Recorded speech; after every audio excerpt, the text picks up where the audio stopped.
resist the temptation to defend my wife, and who I believe to be an excellent lawyer and a member of the bar for 20 years in good standing. But I will say this, Judge, you don't just evaluate the credibility of the witnesses. You evaluate the credibility of the lawyers. And Mr. Abadi stood up here in open court in front of national news and in the national public and called her a liar. I need to address that for 1 minute. The text messages that are now part of the record, which now are substantive evidence for you to consider, prove everything that she put in that motion, everything that she tried to elicit from Mr. Bradley was absolutely 100% true. And not only was it true, she verified through the witness himself that the motion was accurate before it was filed. So for the state to get up here and impugn her credibility, it's not only improper, it violates Berger versus United States, which is a case that says the state can't just get up here and make any argument it wants. And I encourage the court to call him out on it when he steps up here. We have to have candor towards the tribunal. You cannot lie to the court, cannot lie to the public, cannot lie to the jury. And I think that's what he did.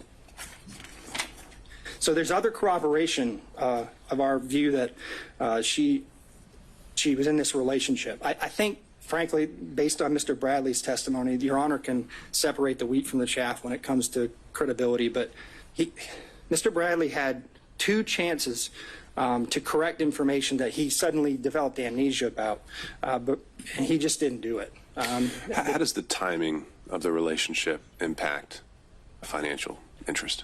Because it's part of the scheme she created intentionally in order to give benefits to her boyfriend.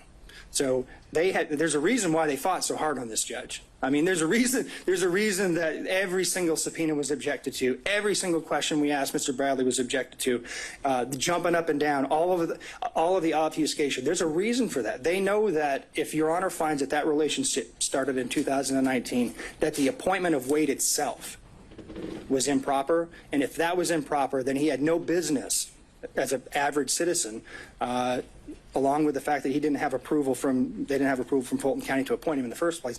That undermines the indictment. It creates a structural impairment in the indictment because he had no more business being in the grand jury room than I did.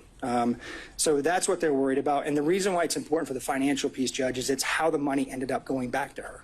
She put her boyfriend in the spot, paid him, and then reaped the benefits from it.